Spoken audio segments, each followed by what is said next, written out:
여러분, 오늘 하루도 주님의 풍성한 은혜 안에 거하는 그런 여러분 될 수 있기를 예수님 이름으로 축복합니다. 오늘 본문은 이사야 27장입니다. 그날이 오면 주님께서 좁고 예리한 큰 칼로 벌하실 것이다. 매끄러운 뱀 리워야단, 꼬불꼬불한 뱀 리워야단을 처치하실 것이다. 곧 바다의 괴물을 죽이실 것이다. 그날이 오면 저 아름다운 포도원을 두고 너희는 이런 노래를 불러라. 나 주는 포도나무를 돌보는 포도원직이다. 나는 때를 맞추어서 포도나무에 물을 주며 아무도 포도나무를 해치지 못하도록 밤낮으로 돌본다. 나는 포도원에 노여워할 일이 전혀 없다. 거기에서 찔레와 가시덤불이 자라서 나를 대항하여 싸우려고 한다면 나는 그것들에게 달려들어 그것들을 모조리 불살라 버릴 것이다. 그러나 나의 대적들이 내가 보호하여 주기를 원한다며 나와 화친하여야 할 것이다. 그렇다. 나와 화친하여야 할 것이다. 앞으로 야곱이 뿌리를 내릴 것이다. 이스라엘이 싹을 내고 꽃을 피울 것이니 그 열매가 땅 위에 가득 찰 것이다. 야곱을 친 자들을 치신 것처럼 주님께서 그렇게 혹독하게 야곱을 치셨겠느냐? 야곱을 사륙하던 자들을 사륙하신 것처럼 주님께서 그렇게 많이 야곱을 사륙하셨겠느냐? 그렇지 않다. 주님께서 이스라엘을 포로로 보내셔서 적절히 견책하셨고 거센 동풍이 불 때에 거기에 좀 더 거센 바람을 보내셔서 이스라엘을 쫓아내셨을 뿐이다. 그렇게 해서 야곱의 죄악이 사함을 얻으며 이렇게 함으로써 죄를 용서받게 될 것이니 곧 야곱이 이교 제단의 모든 돌을 헐어 흰 가루로 만들고 아세라 여신상과 분향단을 다시는 세우지 않을 것이다. 견고한 성읍이 정박해지고 집터는 버려져서 아무도 살지 않으니 마치 사막과 같을 것이다. 거기에서는 송아지가 풀을 뜯을 것이며 송아지가 거기에 누워서 나뭇가지들을 모두 먹어치울 것이다. 나뭇가지가 말라 꺾어지면 여인들이 와서 그것들을 땔감으로 주워다가 불을 피울 것이다. 이 백성이 이렇게 지각이 없으니 그들을 만드신 조성자 하나님께서 그들을 불쌍히 여기지 않으실 것이며 그들을 지으신 창조주 하나님께서 그들에게 은혜를 베풀지 않으실 것이다. 너 이스라엘 자손아, 그날이 오면 주님께서 유프라테스 강으로부터 이집트 강에 이르기까지 너희를 알곡처럼 일일이 거두어 들이실 것이다. 그날이 오면 큰 나팔 소리가 울릴 것이니 아시리아 땅에서 망할 뻔한 사람들과 이집트 땅으로 쫓겨났던 사람들이 돌아온다. 그들이 예루살렘의 거룩한 산에서 주님을 경배할 것이다. 아멘. 자, 이사야 24장까지는 열국을 향한 하나님의 심판이 계속해서 이어졌고요. 심판은 그러나 그냥 심판 그 자체로 하나님의 분노로만 끝나지 않았고 25장에 이르러서는 찬양으로 변하게 됩니다. 심판은 하나님의 백성을 회복해서 하나님 나라로 불러 모으시기 위한 그 구원의 역사의 한 파트라는 것을 분명하게 보여주고 있는 거죠. 그냥 심판 그 자체가 목적이 아니라 구원을 위한 것이라는 것을 우리가 알 수 있는 거예요. 이런 구조와 순서를 통해서도 26장과 27장에서 이사야는 그날 곧 하나님의 심판과 구원의 날을 비유와 다양한 상징을 통해서 이런저런 여러 각도로 묘사하는데요. 오늘 본문인 27장은 심판 그리고 그 이후에 회복과 영광스러운 날에 대한 소망을 노래하고 있습니다. 먼저 1절은 상징적인 언어로 시작을 하죠. 그날이 오면 주님께서 좁고 예리한 큰 칼로 벌하실 것이다. 매끄러운 뱀 리워야단, 꼬불꼬불한 뱀 리워야단을 처치하실 것이다. 곧 바다의 괴물을 죽이실 것이다. 자, 이 리워야단, 바다의 괴물은 고대의 근동 신화에서 마치 우리나라에도 신화 속에 뭐 해태도 있고 용도 있고 뭐 이런 신화 속의 동물이 있잖아요. 고대 근동의 신화 속에도 혼돈과 파괴의 상징으로 당시 사람들은 일식이나 월식 같은 그런 자연 현상을 이런 괴물의 활동으로 이해했습니다. 바다의 괴물 리와야단이라는 큰 뱀이 사는데 그 뱀이 해를 꽉 이렇게 먹어버리면 바다에서 나와서 먹어버리면 일식이 되고 월식이 되고 뭐 이런 식으로 이제 해석을 한 거예요. 지금이야 뭐 우주 천문학이 발달하고 우주학이 발달해서 뭐 일식이 어떻게 생기고 월식이 어떻게 생기고 이런 것들을 알지만 그때에는 그렇게 신화 속 동물이 생겨난 겁니다. 이사야는 이 신화, 사람들이 다 알고 있는 이 신화적 이미지를 사용해서 하나님의 전 우주적인 심판을 선포하고 있는 거예요.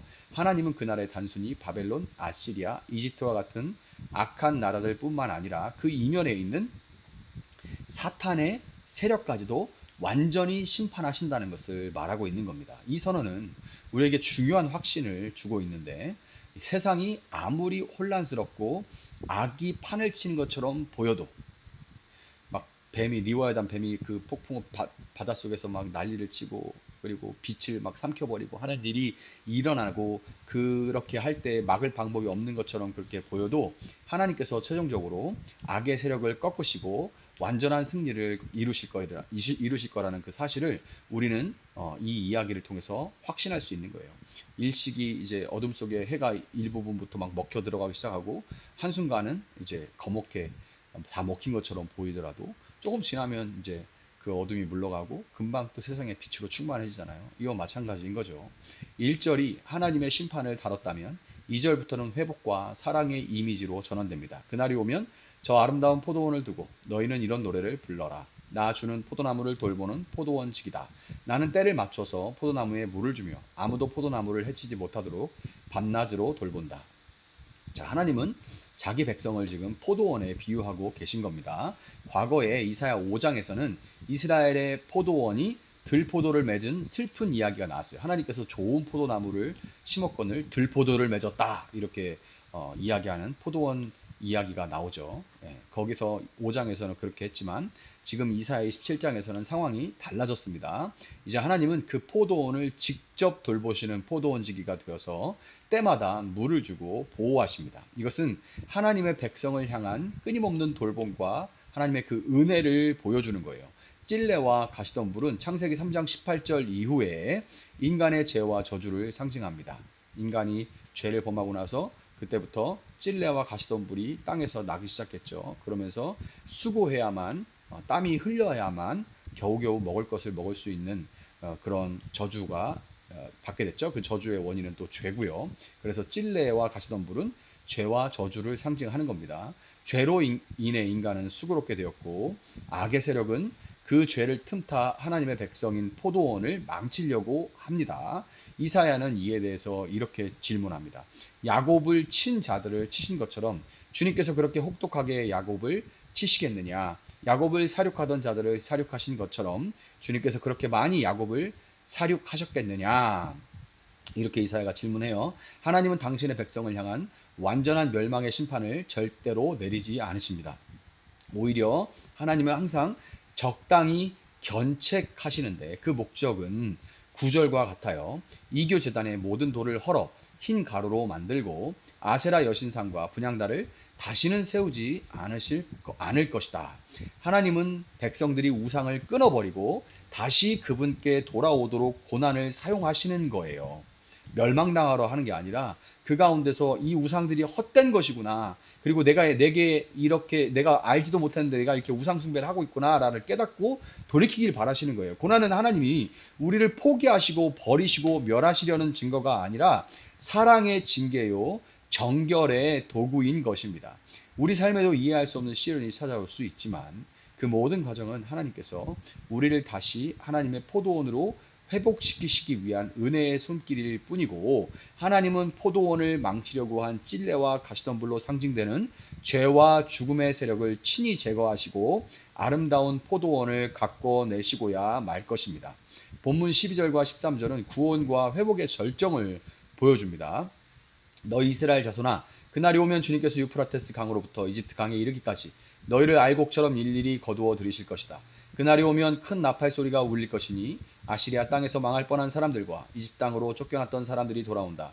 그들이 예루살렘의 거룩한 산에서 주님을 경배할 것이다. 아멘. 유프라테스 강에서부터 이집트 강까지는 이스라엘의 전통적인 이 나라의 경계예요. 하나님께서 그들에게 허용하신 경계입니다. 하나님 그 모든 경계 안에 흩어져 있는 하나님의 백성들을 하나하나 찾아내시고 빠짐없이 불러 모으실 것입니다. 그리고 큰 나팔이 울리죠. 나팔 소리는 레위기 25장에 따르면 희년을 상징하는 거예요. 그러니까 희년을 우리가 떠올릴 수 있어야 됩니다.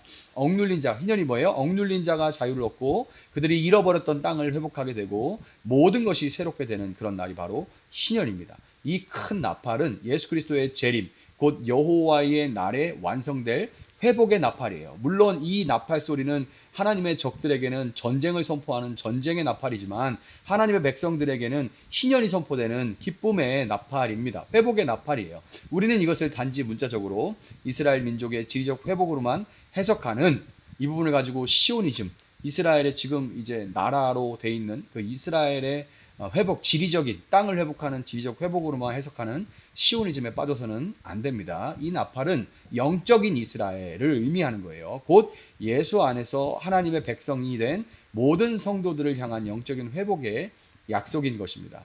우리는 이미 예수 그리스도의 십자가를 통해 회복의 시작을 경험한 사람들입니다. 하지만 아직 완전한 회복은 오지 않았어요. 우리는 예표와 성취 사이, 이미와 아직 사이를 살아가고 있습니다. 때로는 그 사이에 고난이 우리를 괴롭히고 찔레와 가시가 우리 삶을 덮는 것 같지만 하나님은 지금도 선하신 포도원지기로서 우리를 돌보시고 적당히 견책하시며 회복의 길로 이끌어가고 계시다는 것을 여러분 믿으시기를 바랍니다. 그리고 결국 큰 나팔 불 때 나의 이름, 네, 나팔 불 때 나의 이름, 큰 나팔이 그 울리는 그날에 모든 백성이 하나님을 예배하러 시온에 모여드는 그 날이 올 것입니다. 그날을 소망하며 하나님이 우리 각각을 한 사람도 놓치지 않으시고 당신의 나라로 불러 모으시는 그날까지 우리에게 있는 우상들을 버리고 우리를 성찰하여 늘 우상들을 버려버리고 고난 속에서도 하나님의 손길을 신뢰하며 오늘을 신실하게 인내로 살아내는 여러분들 될 수 있기를 예수님의 이름으로 축복합니다. 잠시 기도하겠습니다. 사랑하시는 주님 감사합니다. 나팔 불 때 나의 이름, 너의 이름, 우리의 이름이 하나도 빠짐없이 불려질 줄 믿습니다. 그날은 하나님의 적들에게, 대적하는 자들에게, 끝내 그 부르심에 응답하지 않은 자들에게 심판의 날이지만 우리에게 희년의 날, 우리가 이 땅 가운데 고통받고 빼앗겼고 아팠던 것들이 다 회복되고 우리의 연약함이 강해지고 우리의 부족함이 채워지는 그 회복의 날, 신년의 날일 것을 우리가 믿습니다. 세상에서 매여 있던 것들을 모든 것들로부터 자유함을 누리고 하나님 온전히 주님과 함께 다스리는 그날을 소망하며 하나님 정말 오늘 우리 하루를 주님 백성답게 이미와 아직 사이에서 주님의 백성으로 주님의 정결한 신부로 살아낼 수 있는 우리 될 수 있도록 주님 함께하여 주시길 원합니다. 그래서 참으로 우리의 삶이 주님 앞에 신실하다, 충성된다 평가받는 그런 삶이 되어질 수 있도록 주님 우리와 함께하여 주시옵소서. 감사하며 예수님의 이름으로 기도합니다. 아멘. 오늘 주신 말씀 붙들고 계속해서 기도합니다.